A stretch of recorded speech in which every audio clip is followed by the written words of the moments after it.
Hi, I've got a differential equation on the board here, and I wanted to go over some common misconceptions or mistakes that you could have on a problem like this. So what I'm going to do is I'm gonna write out my steps, and you can see if you can find where I go wrong. So let's look at step 1. I'm going to move the 4 to the other side of the equation. So just subtract 4 from both sides, and we have y double prime minus 4 equals 0. Then next, try a different color. So next what I'll do is I'll change this to the characteristic equation. So I would just write it like this. We'll write it in terms of r squared minus 4 equals 0.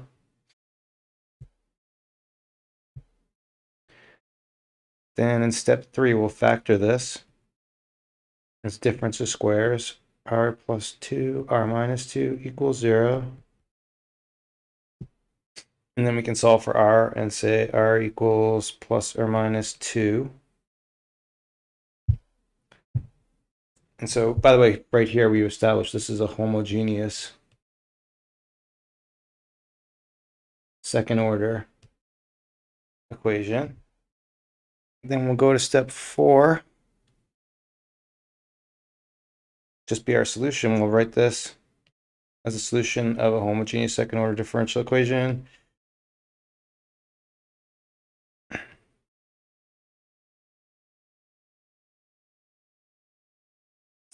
The end.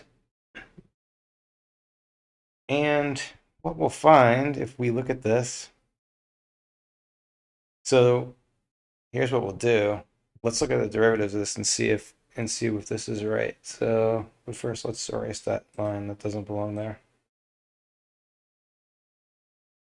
So we'll write the first derivative. Y prime is going to be 2c1 e2t. Actually, it's going to be a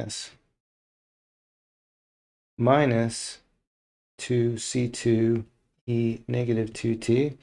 And then finally, we'll do the second derivative, which is going to be 4c1 e2t plus 4c2 e to the negative 2t.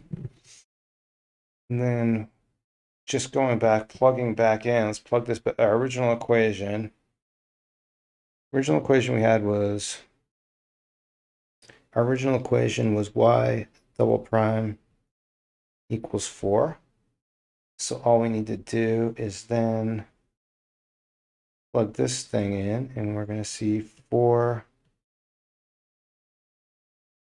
c1 e to the 2t plus 4 c2 e to the negative 2t equals 4.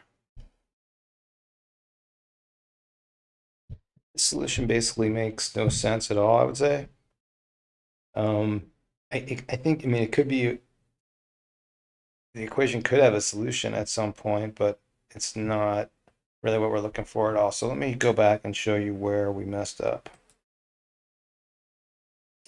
The problem with this, let me show you how the characteristic equation works normally for a second order homogeneous equation. So let's just scroll down. So if we have a differential equation, say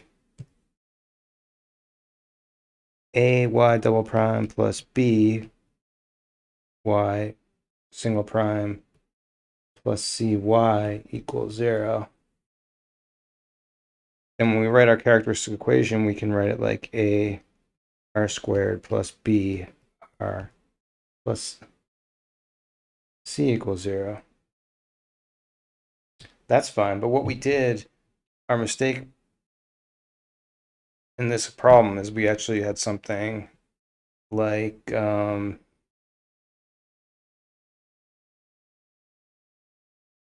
actually, let's just write it. And so we had this y double prime equals 4, and then we moved it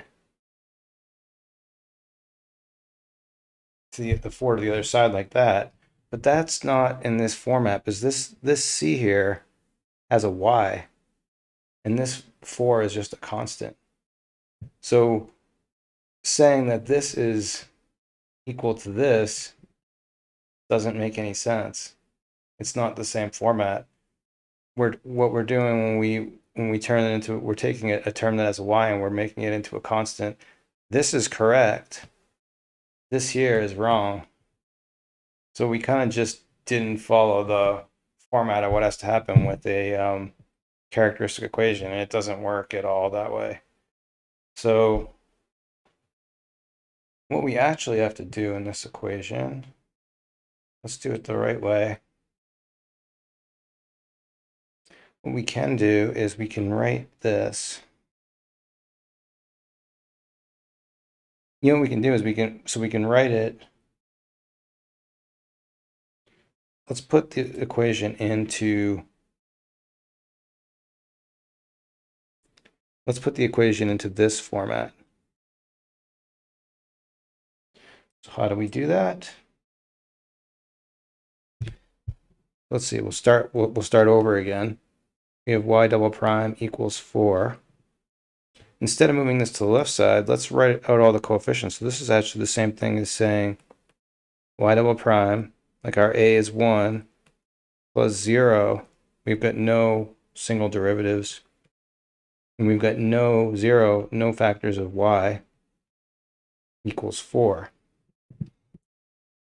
And next what we do for an equation like this, we'd actually put it, we'd look for the homogeneous solution.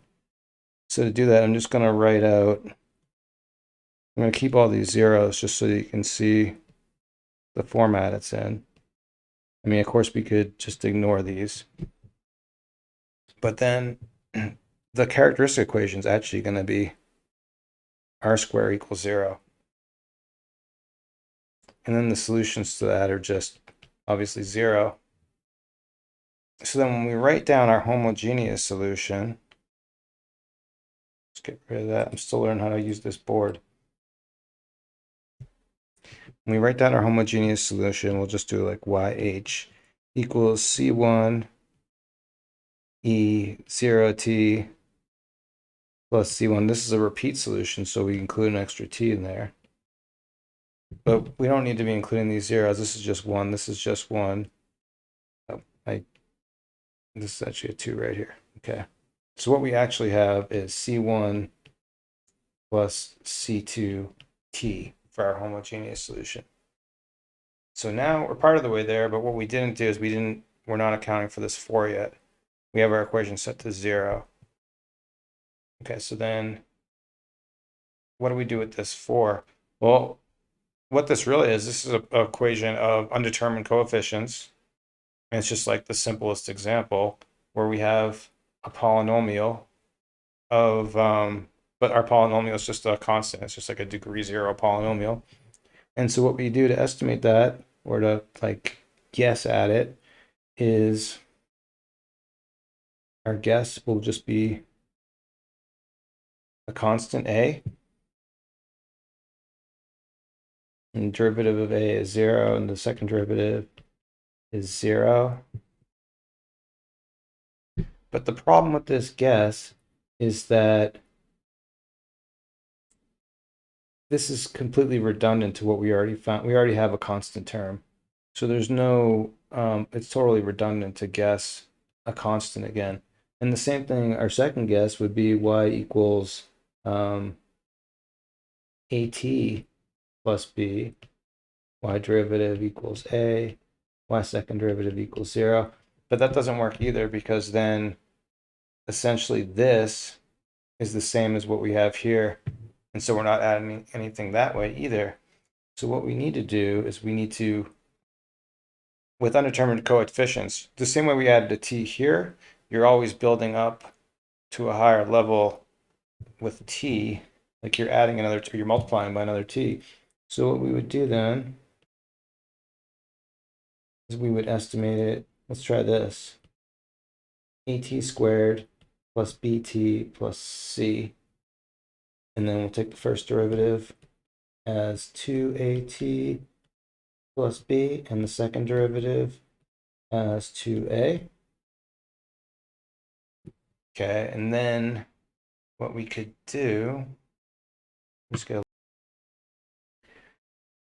plugging this information back into our equation, we're just going to have second derivative, so we're just going to have 2a equals 4. So then a equals 2. Y equals 2t squared plus bt plus c. But we don't actually have the information for b and c. But that's okay. That part is redundant of what we already have. We already have a constant term and a t term, so we don't need that. So we can use just this as our particular solution. And then so let's write the whole thing down. So like our general solution would be, whoops. Our general solution would be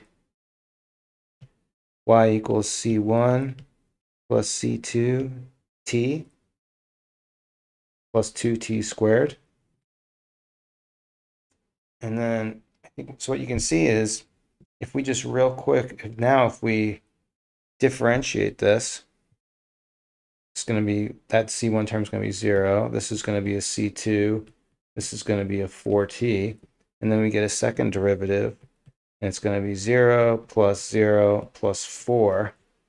But that's exactly what we wanted, because our original equation was y double prime equals 4. So that's just our check to show that it works. So therefore, that will be our final solution right there. And you'll notice that that looks really different from the misconception, what we originally thought was the solution right here, which is totally different from what we found.